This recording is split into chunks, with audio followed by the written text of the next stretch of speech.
podcast is on your journey in music and how you got to where you are now. Awesome. Cool. Yeah. I did read that were you born and raised in France? I was. Yeah. I've definitely pulled a few geographicals in my life. I was born and raised in France, and then I came to college in the States, and then I spent 10 years in China, and now I'm back in the States. Oh my So it's gosh. a bit of a circuitous journey. Definitely. Okay, well tell me about being in France. Like it doesn't sound like you have an accent or anything. Oh yeah.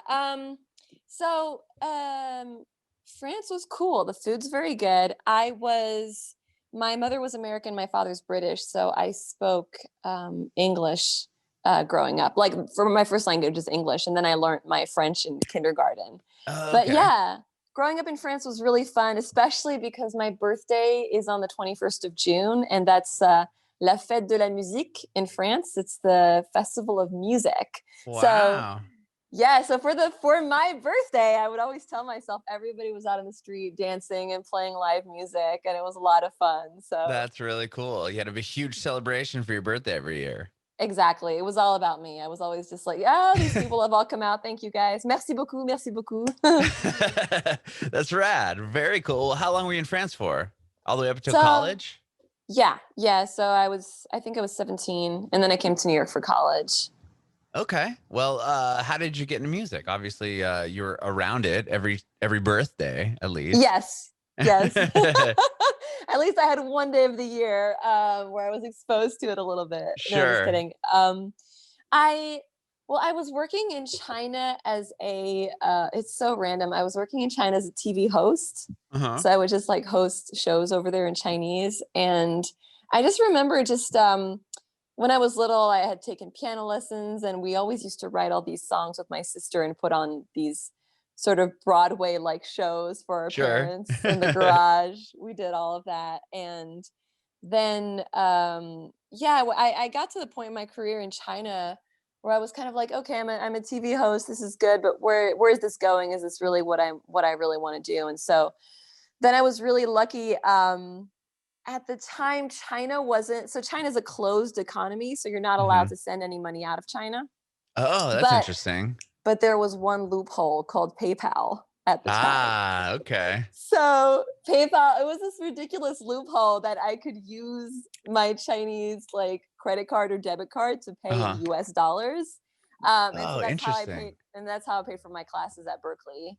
They have an online curriculum. So I started learning songwriting with their songwriting courses, and then I just couldn't get enough of it. So I started learning production and then mixing and then mastering and then jazz vocal arrangements. And yeah, so anyway, and then just after I finished all of I don't know how many certificates or degrees I qualify for at this point, but after I'd finished all that, then the loophole got closed just after. So Oh, wow. Okay, well, yeah. this is crazy. Okay, so how old you were living in France up until you're 17, then you went to LA or you went to New York to go to school, Yeah. and then you So went to China? yes. Okay. Let's linear No, yeah. timeline here. Okay, Okay. linear timeline. Linear timeline. I was born in Paris in Sure. 1986. Okay. Then I stayed there until I was 16, 17. Uh-huh. Came to New York for college. After college, moved to China for 8 years. Yeah, moved to Okay. China for 8 years. Yeah, and then I moved to LA. Okay. No, So, actually, no, actually, then I moved to New York again, and then I moved to LA. all right. I'm all over the place. That's Yeah. awesome. Wait, okay. So, what was the first instrument you learned? You said piano? Yeah, just Okay. basic keyboards. And I joke now that I do a lot of production now, so I joke that I have this aversion to live instruments because I just play the computer. Um, There you go. yeah. That's cool. Well, okay. Were you playing or performing when you were living in France at all? Um, no, not really, not Okay. really. When I was in France, we have this system called the conservatoire, which is this separate school, like a music school that all the French children can attend for like $10 a month or something. It's like Oh, wow. ridiculously cheap. Yeah. That's So crazy. yeah, no, definitely France is a great place to raise kids if you want to have them do all the extracurricular activities for absolutely no money at all. Like we had horseback riding lessons for like $10 a lesson or Oh five my dollars a lesson gosh, or that's something crazy. they're That's so like rad. $85 here in LA. But yeah, so I did a lot of music curriculum just because of that. That school was also a way for parents to get an extra break from kids in France. You just put them in music school and then you're good till 8 p.m., you know? Sure. Um, so yeah, and then in China, Chinese people, I was very blessed. The Chinese audience actually really loves watching foreigners perform That's songs for them on interesting. Yeah. TV. Oh, wow, So okay. I did a lot of singing and performing in China, and I mean, like there's a reel of mine online. But yeah, so I did a lot of that and singing in these huge venues, like singing in stadiums and singing for like millions of Wow. people. Yeah, it was super intense. Yeah. It was really so that was like the total polar opposite of my experience in France. And then you come back to the States and you're like, okay, everything's we're gonna start small again. We're gonna start Sure. coffee shops again. And I didn't have time to do a lot of performing in the States before things just shut down for the pandemic. Mhm. Okay. But Well, yeah. okay. So you went when you went to New York the first time, where were you going to school? Did you start at Berkeley? Oh, no, no. Yeah, I'm so sorry. My story is so confusing. I even It's confused all myself good. just telling it. So I went to Columbia College in New York, and Okay. yeah, they at that time I was very interested in becoming a Uh-huh. journalist, like a writer. Sure. Um, so they had a great program, and that's kind of what I was trying to do before I realized I wasn't. I mean, kudos to you, right? Kudos to anybody in the media who covers news and interviews. Like I have lots of respect for people in your field. Oh, thank Um, you. but I just discovered that I just didn't have the the mental stability. Sure. I'm not the storyteller. I just sit here and let you guys talk. No, but it's a super important skill.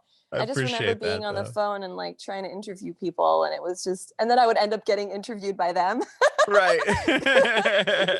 so so definitely kudos to you guys. But yes, I was studying journalism there for a while, and Mhm. then I went to afterwards when I went to China. It was towards the end of my stay in China that I started doing just online music courses at Berkeley Online. Oh, okay. Did So you have to like yeah, apply to them, or how did that work? no, no. So I was very lucky because I don't think I could have afforded to actually go to Berkeley. I don't know if they would have even let me in, They probably but would have, but the online music school is just basically anybody who wants to attend classes there attends classes. oh, And that's rad. I didn't even know they did that. yeah, and they're very like, I mean, it's helped me so much in the industry today, just knowing everything, knowing all I know about, especially music theory and mixing, Mhm. like the engineering side. Like it's very, very rare. It's so weird. In LA, you would think that more people know more about music theory, but it's Right. actually very rare for people in session to know about music Sure. theory. Right, right, So I'm right. always the one that's like, because every time you start session and people are like, well, what key's the auto tune in? Because auto tune is a must for every session Of here, right? course. So what key's the auto tune? And nobody can figure out the key. And I'm like, oh, it's the key of D sharp. And I feel like, oh, victory. There you go. That's funny. That's crazy. Well, Yeah. okay. So how did you get to China? Like, tell me how that happened. Like, you Oh, just yeah. like that seems like so crazy that you got a job on television in China of all Oh places. my God. It's so random. So the way that happened, well, fast track back to my birth, which was in the Chinese Quarter in Paris. So I was actually Oh, born in Chinatown in Paris. And then that's when I was interesting. yeah, and then when I was little, we with my mother, we kind of didn't, I don't think we had a lot of money. So the cheapest place to buy groceries was in Chinatown. So every time when I was little, we would go to Chinatown on the weekends and just, buy groceries and kind of check things out. And I would see the characters and I'd be so mesmerized by them because I always found Chinese characters to be so beautiful. We Mhm. would go in the supermarkets and I remember they had this at the time when I was little, I didn't know what it was. It was this kind of really beautiful paper that they'd Mhm. sell in packets, and I would use it to make Valentine's cards for all of the kids in school. Oh, And wow. then later on when I went to China, they told me, oh, that's like the fake money paper that you used to burn on the grave of your ancestors. So Oh, whoops. I was like, okay, well, luckily the kids in school didn't know any better. So then when I got to college, we had a foreign language requirement, and yeah, I was just knew I really wanted to learn Chinese and know how to speak it. So I started picking up Chinese, and then I went to Taiwan for a summer where I did a journalism internship. It was basically like already my very low interview skills, but add on that the fact that she can't really speak the language. So it was a whole summer of that, and but I really loved the country. So after college, I just moved to Beijing. I was like, I'm just gonna move Wow. there. And then how I got into TV hosting was, it's gonna sound so weird. So I did want to sing. I did Mhm. know that I wanted to sing. So a friend of a friend of a friend called me and was like, hey, they're like interviewing for singers for this local TV station, whatever. Just show up at this hotel room at 12 midnight. That's not sketchy. I know. And of course, like in my brain, I'm like what, 21, 22. I'm invincible. I'm just like, oh, of course, this is the Yeah. normal thing to do. So I do. I show up there. And then the guy is sitting there and he tells me, you're here for like the hosting interview, right? And I'm like, no, I'm here for the singing interview. And he's like, well, we're not interviewing singers, we're interviewing TV hosts. Oh, And wow. all this was in Chinese, right? So Yeah. he says, well, would you like to be considered to be a TV host? He said, because your Chinese is pretty good. Mhm. And I told him, I don't know. Yeah, sure. Why not? And he was like, would you have like a packet that, he Yeah, showed like me a like an application packet. Like he showed me all the packets, like hundreds of packets they've received with these perfectly curated pictures. And I was like, no. And he was like, okay. Well, he's like, well, go home and then we'll call you in a few days. And that was it. They called me in a few days and they're like, you've got the job. And I was like, whoa. so I went down and I started doing TV hosting for that local station, Mhm. um, which turned out to be a subsidiary of one of the biggest stations. And so it was so random. So that show that I did for the local station, Mhm. I got fired from that show because I was so bad. And then, but What was the somehow, show, if you don't mind me oh my asking? God, it didn't even get past the pilot. I think it was some Oh. weird. It's so in China they do hosting a little bit differently from the way. I mean, I don't know much about TV and radio in Mhm. the States. You Sure. would probably be able to tell me if I'm right about this, but in China, the way they do it is that they have like 4, 5, 6 hosts, and the Uh-huh. conversation between the hosts is kind of like the what people look at. Like the hosts are Oh. always bantering and kind of making fun of But, like, themselves. about just anything, or, like, what are you So discussing? so mainly it's like a lot of what I did was entertainment shows, so it's like game shows. So people come on, Oh, they play silly games, and then the hosts got it. discuss between them.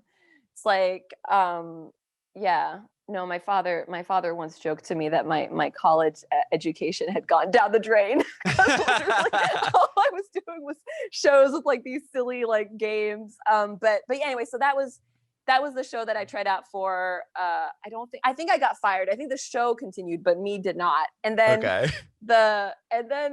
it so happened that the guy from the because we were all doing the shows like within the national station studios. So Uh-huh. then the guy from the big national station saw me and he's like, her, she needs to be on my show.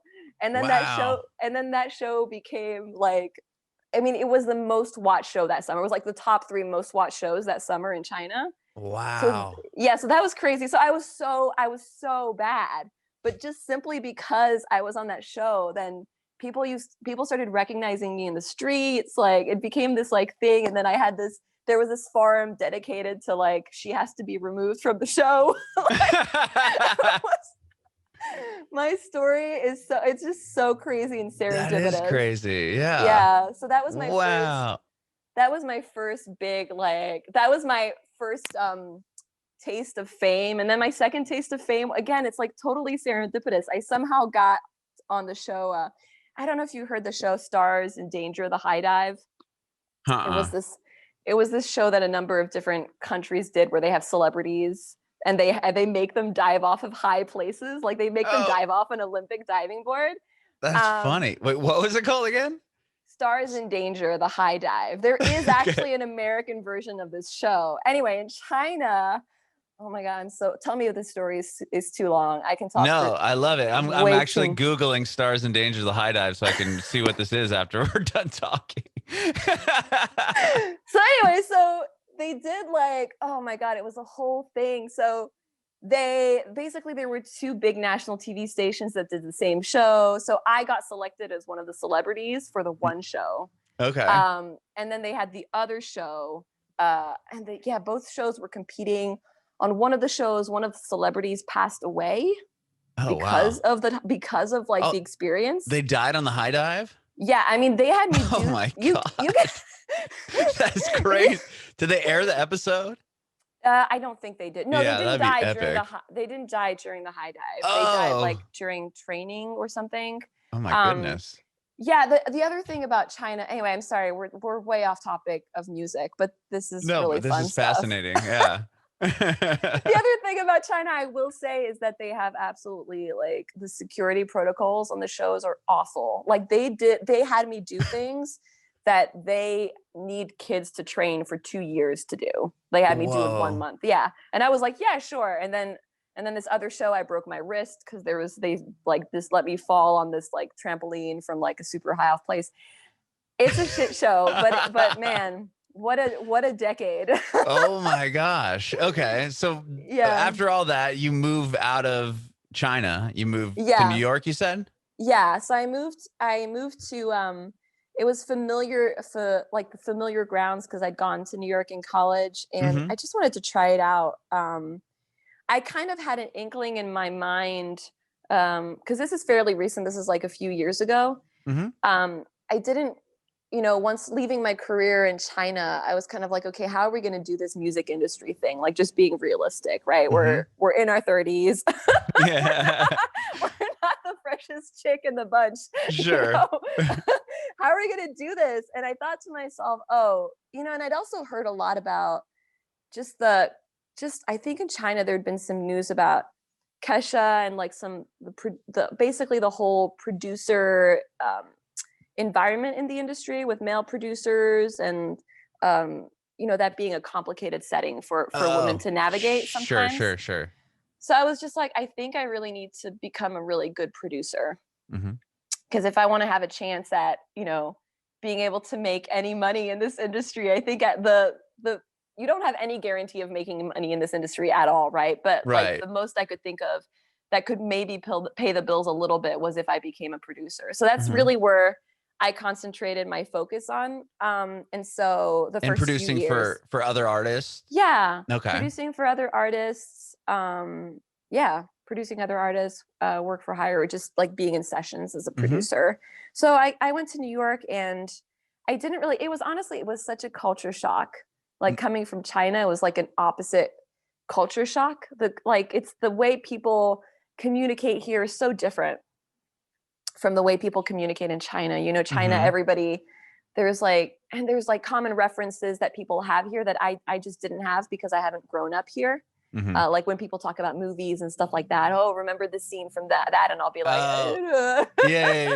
You never saw it because you weren't here. Well, yeah, that makes yeah. sense. Sure. Yeah. So anyway, so I went to New York. I didn't really feel like I fit in. And then I just came to LA once for the ASCAP Expo, and I remember being like, oh, this feels good. Like this feels like my next destination. Mm-hmm. Yeah. And then So, I so you just moved to moved here. LA?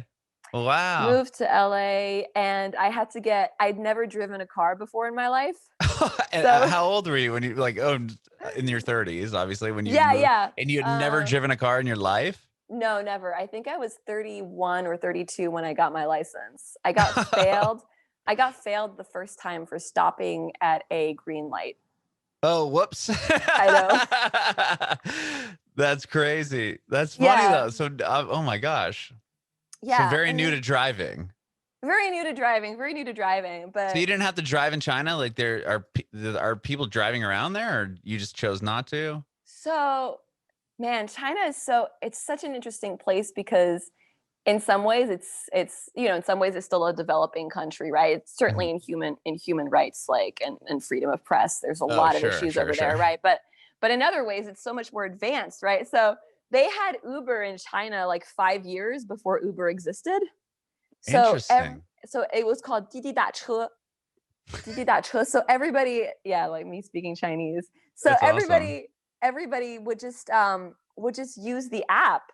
And so yeah, like, and it would call taxis. So That's actually great. Uber had a little Uber's not really that much used in China because the main app is Didi Da Che, and then all the taxis just use it. So there wasn't any real rivalry between Uber And the people that the drove the taxis. taxis. Yeah, Okay. the taxis were like, oh, this is just a continuation of the other app that we had.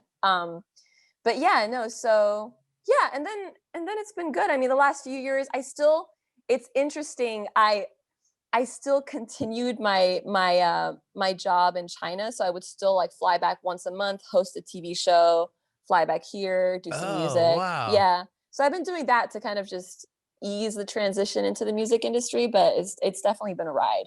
That's crazy. That's awesome though. Are you still doing that? Are you still flying? Or obviously not right now. Nobody's doing anything. But No, yeah. So the early last year, it was so weird. Like right before the pandemic, I was like, realistically, my body can't really take this anymore. I can't be jet lagged my whole life, you know? mhm. Um, and that's when the pandemic hit. And I was like, oh well, that makes things Oh, well, easier. that I don't, worked out. At least you're, here, or actually it wouldn't have mattered because you lived in China for so long. But Yeah, but I am lucky that I did end up on this side of of the Pacific and not, not trapped over in China when I was trying to start something here. sure. But yeah, no, so and then that's been good. The last year honestly has been good for me to just work more on my music, start, I had my first label release as a producer Wow. On Capitol Records, so that was very special for me. And What then was that? What was that release? it was Death by Romy, Fiending for a Lover. Okay. Um, so I'm very blessed. I'm mentored by Rob Cavallo, who did all of the Green Day records. Wow. He did some records also with Little Peep, and yeah, so he's an amazing. Yeah, he's like 3-time Grammy Award winner, amazing producer. So I'm very lucky to be mentored by him, and so sometimes he just drags me along for sessions. That's cool. How did you Yeah. get hooked up with him? Oh man. Wow. So I was man, if I think it's so weird. So all the it's so weird when I trace back, like, how do I know this person? And you realize, oh, okay. So when I first got to LA, I didn't have any friends. So I got on Bumble BFF. hmm It's like not it's like the dating app Bumble, but it's not for having like Dating. it's not for dating, it's for meeting female friends.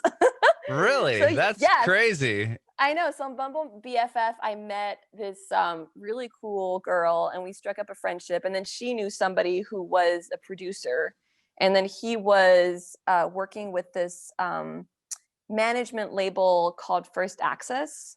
At hmm the time, they signed Zayn and like Rita Ora and like a Oh, bunch of wow. people. Anyway, Sure. and Little Peep. They also had Little Peep as an artist. And then through First Access, they had been working with Rob for a few projects. So that's how I kind of That's um, amazing. And met does him. he Yeah. help? Does he put out your stuff as well, or do you just do everything yourself?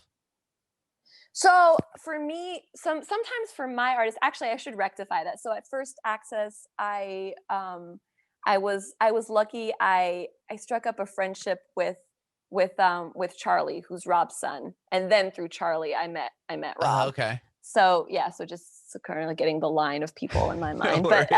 but yeah, no. So for my stuff, I do it. I do all my artist stuff on mostly on my own at the beginning, hmm and then it's like for this last release, Leave Me on Red, which is a song about a girl who goes crazy because a guy doesn't text her back.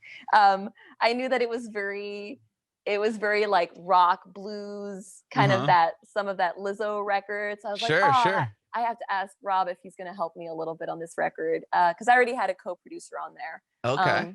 But yeah, so Rob came on and was like just playing guitars. He's such a genius in sessions. Like he just comes up with these. he first of all, like you can tell him like any song from the history of mankind, and he'll just pick up a guitar and just play it. Like, Know it. yeah, he's like so insane. And then he just comes up with these incredible guitar parts. Like he often tells me, he's like, point your antenna up to the sky, and that's how you receive the inspiration. And I'm like, my antenna's broken. Yeah. Mine's all bent and out of shape. I don't got the same antenna you got. Right. Yeah. That's really cool that he was able to work with you on that new song. Yeah. That's awesome. Well, I want to go back a little bit. So was Don't Look Down the first song that you put out, or was that another song that you had co-produced? Yeah, so I think I did. I've just kind of been slowly coming to my artist project. So Okay. there were a few songs at the beginning that I just sung over tracks. Oh, And so okay. Don't Look Down was one of them that I Okay. sung over a track a friend of mine made. Yeah. Okay. When did you start? What was the first song that you put out that was just all you? Oh man. Ugh. I think it was starting this year. I think things really started to shift for me when I went to Brazil for Carnival. Okay. Yeah. So you went to I- Brazil. for Carnival. Okay. And I put out a song called Drunk on Love, and Brazilian funk is just I just went to Brazil and I fell in love with Brazilian funk music. Like it is the most insane, amazing beat, and like everybody in Brazil is just dancing in the streets.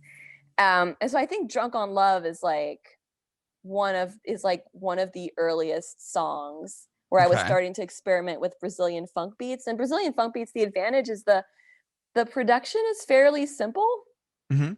It's a lot about the vocals. Like some recent hits in Brazil, like literally the first verse, there's no production. It's just somebody singing.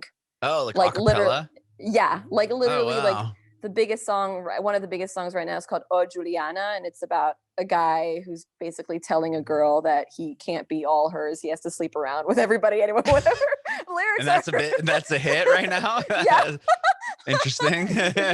But the first verse, the whole like first part of the first verse is just him like singing a cappella. Anyway, so Brazilian funk. So I think that was I did spend a lot of my time at Carnival drunk. So I wrote a song called Drunk on Love. That's awesome. So yeah, so that was one of the first ones. And then this year I've really started to try to put more out of my artist project side. Mhm. So I put out another song called Inches, and that was about my eating disorder, and just about the ways, especially in LA, Mhm. everybody's very focused on Yeah, appearance, and as a sure. girl sometimes Yeah, I on the can't other even side. imagine. Yeah.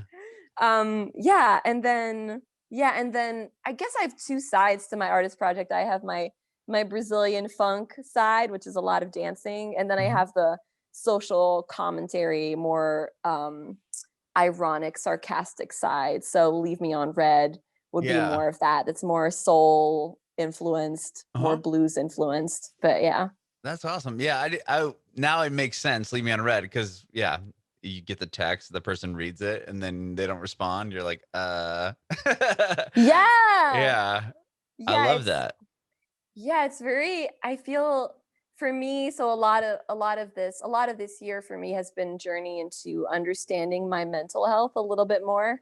Hmm. And I feel like Leave Me on Red.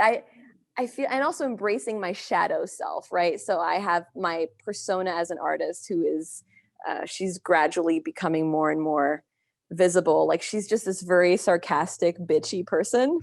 Um, and I feel that in society, the way that women are described often is as the crazy one. Like you don't want to be the crazy woman. Everybody's like, Sure. oh, every like a lot of men I've spoken to have been like, oh, that's my crazy ex, blah blah blah. So women Hmm. get very scared of being portrayed as crazy, or and so I really wanted to write a song. In my music, I really want to kind of bring out that crazy persona and Hmm. be like, it's okay to have emotions, and it's healthy to have emotions. Hmm. I feel like a lot of women get pressured to be in this kind of, well, I'm cooler than the dude, right? Because the Mhm. like I'm cooler than like I need him less than he needs me. Sure. Um, when in fact I think a lot of women are very, you know, or men also, I think also probably you can comment on this. I think men get a hard time being emotional or have like Oh, get a yeah, hard from, definitely. yeah, crying or showing emotion, right? So, Yeah. yeah, I think for a woman, it's a little bit similar on the other side. But anyway, so I was just like, you know what? I have my crazy emotional side, and I'm just gonna bring it out and magnify it 10,000 times. So that's why the song video is literally like I'm murdering the boyfriend who didn't answer my text. Answer the So text. the whole song video was just like he doesn't answer my text, and then the whole song video is me training at like a boot camp, army camp, Oh, yeah, and yeah, yeah, then okay, I saw photos of this on your Instagram. oh yeah, I thanks. was curious. Okay. That Yeah, makes so then sense now. yeah, so the video is me training at the boot camp and then being trained by this sensei in the art of samurai sword. And then Sure. finally at the end of the video I murder my boyfriend for not answering my text. But just before he tells me with his dying breath that he forgot his phone at my place. So, Oh. yeah, I it's love it's that. it's it's intense. It's intense. Very cool. Were you able to shoot that? Was that done during this lockdown? If you're in LA, I mean, I'm in San Diego, and I know California's been locked down pretty tight over the course of this whole Yeah. thing. Was We it like got COVID tests and all that fun noise? Yeah, so I mean, everybody, our shoot is like super, super guerrilla because Mhm. my Oh, budget's okay, super low. So it was just be basically and a crew of a few friends, and that's we were cool. all we were all COVID safe, and we all like yeah. So we were all safe in that way, and kind of keeping masks on set. Hmm. And we actually did shoot the boot camp scene. The army boot camp scene is was shot in San Diego actually, Oh, or was that at near like? San Diego. Was it like yeah, like on the Marine base or something? Yeah, yeah. Wait, was I forgot the name of the camp? Pendleton. Camp. Yes. Yep. Okay, Camp Pendleton. that's So cool. it was yeah, we shot that down there, and then we guerrilla found a few locations including Cedar Grove, and yeah, it was fun. It That's was fun. rad. Very cool. So, well, Yeah. back to the lockdown, where you were going back and forth between China and Los Angeles at that point. Like how when everything shut down, how did that affect you? Like, were you able to still produce from? Are you producing from your house? Like, were you able to keep Mm. writing music over the course of the past year? Like, what'd you have going on while we're all sitting inside? Oh yeah. Well, I guess I was lucky. My at home studio setup is pretty good. Like I've got a I was actually just today going to film a cuz I do my Wednesday writing episodes where I show people how I write songs. Yeah, So today I saw that on your Instagram too, Oh right? yeah. Yeah, Yeah, yeah, yeah. very cool. Thanks for checking it out. So basically I was going to give people a grand tour of my closet studio, which is just basically a super small closet, and there's a piece of clothing that's hung up on that side and then clothing on the back. And yeah, no, so the setup, and it's so weird, the recording setups. I mean, for my song Inches, I had for my song Inches, so I'd recorded the demo vocals in my closet studio. And then uh, my manager at the time was like, "Oh, well, since this is going to be your sort of first official release of this year, let's book you like a nice studio and make sure your vocals are recorded in a nice studio setting." So, I booked like a super fancy studio. I was like, I want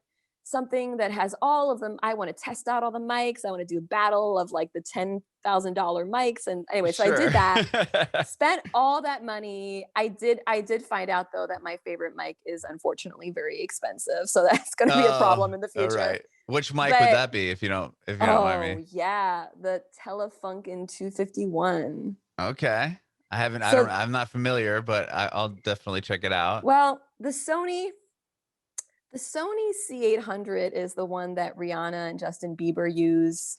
So it's like it's super good for bringing out high frequency of vocals. So I went Uh-huh. into the studio thinking like, oh, I'm gonna use the Sony C800. Right. But it turned out it really made my vocals sound like bad. Interesting. Yeah, and so the other mic is the Telefunken 251, which is actually a mic that's more so used on male vocals. Um, Interesting. but I guess it's because I'm not a soprano. I'm actually like a mezzo soprano. Hmm. So maybe it brings out the lower, like I have more lower register Sure. than most singers, and I have less high register than most female singers and more lower register. I had a friend of mine who called me the anti Mariah Carey.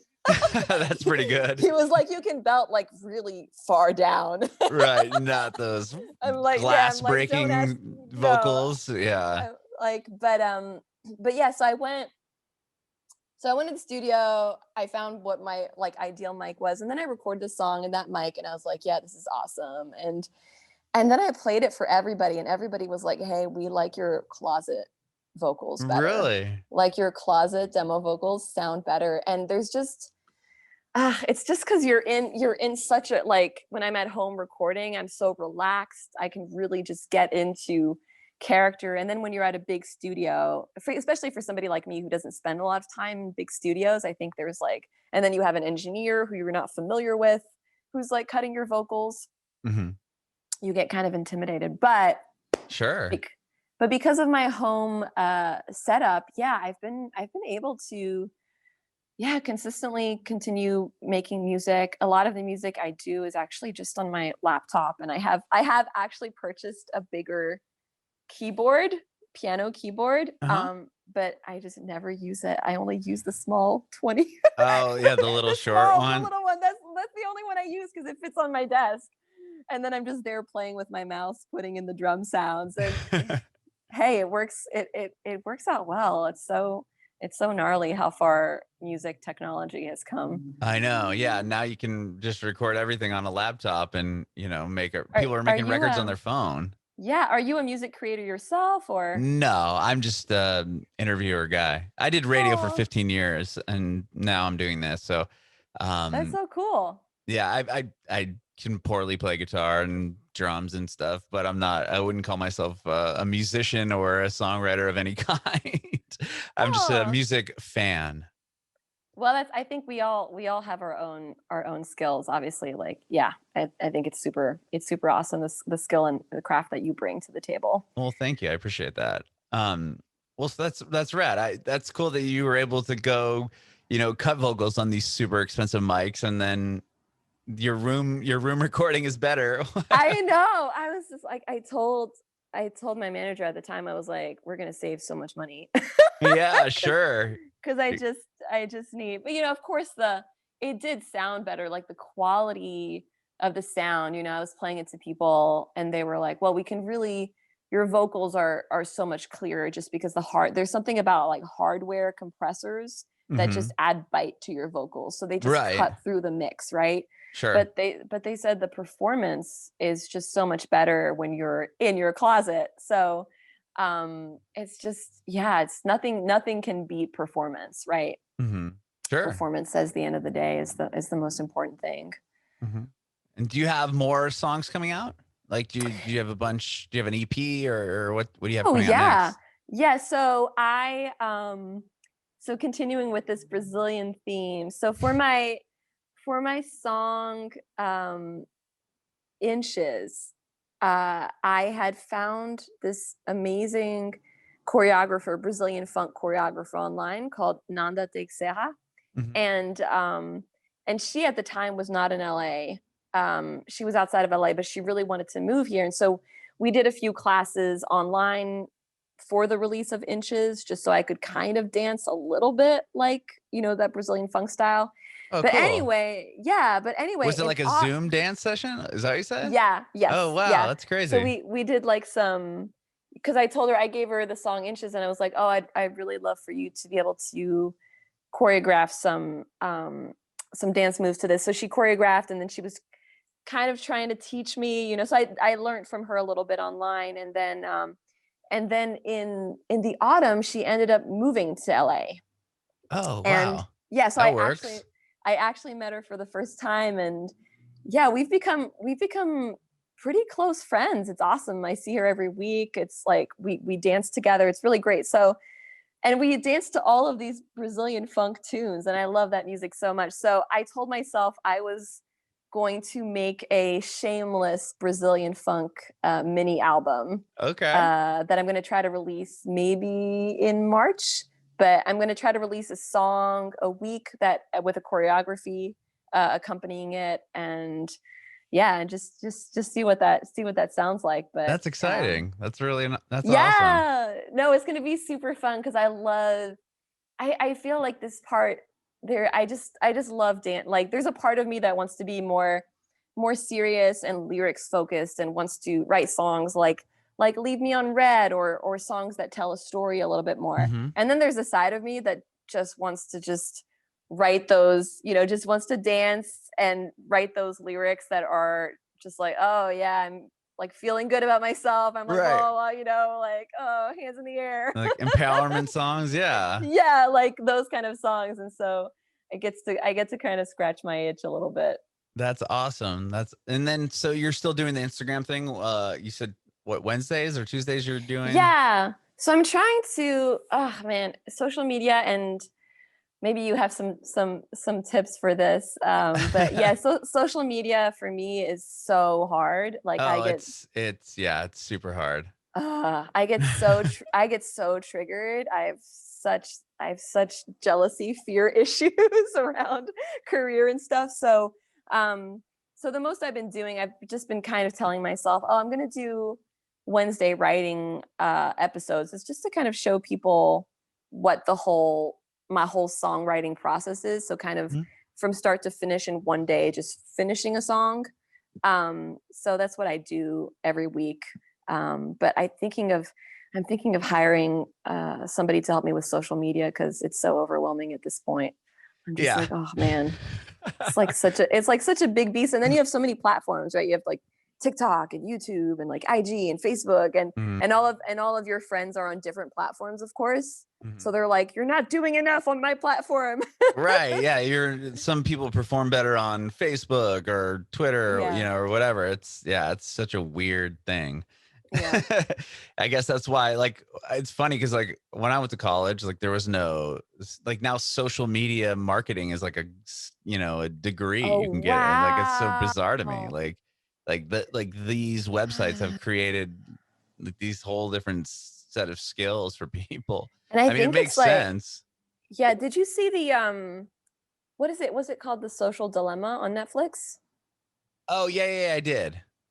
Yeah, that Where was it's like the whole documentary about it and the guy that was, like, that created the like button and all that stuff. yeah, and how Yeah. it's basically wired to it's so interesting because I've become over the last month or a few months, I've become like I've been starting this meditation practice over the last year. So I've started to become more attuned to like my triggers or the things that adrenalize me throughout the day or Mhm. like trigger point. And social media is definitely I can like feel that trigger of fear or dopamine or Sure. all of those different triggers that it kind of plays on. It's like Oh, yeah, it's super like, "I gnarly. got a like." It's like, Yeah, the yeah, yeah, yeah, the yeah. reward factor type thing. Yeah, Yeah, it's crazy. it's like Wow. intense.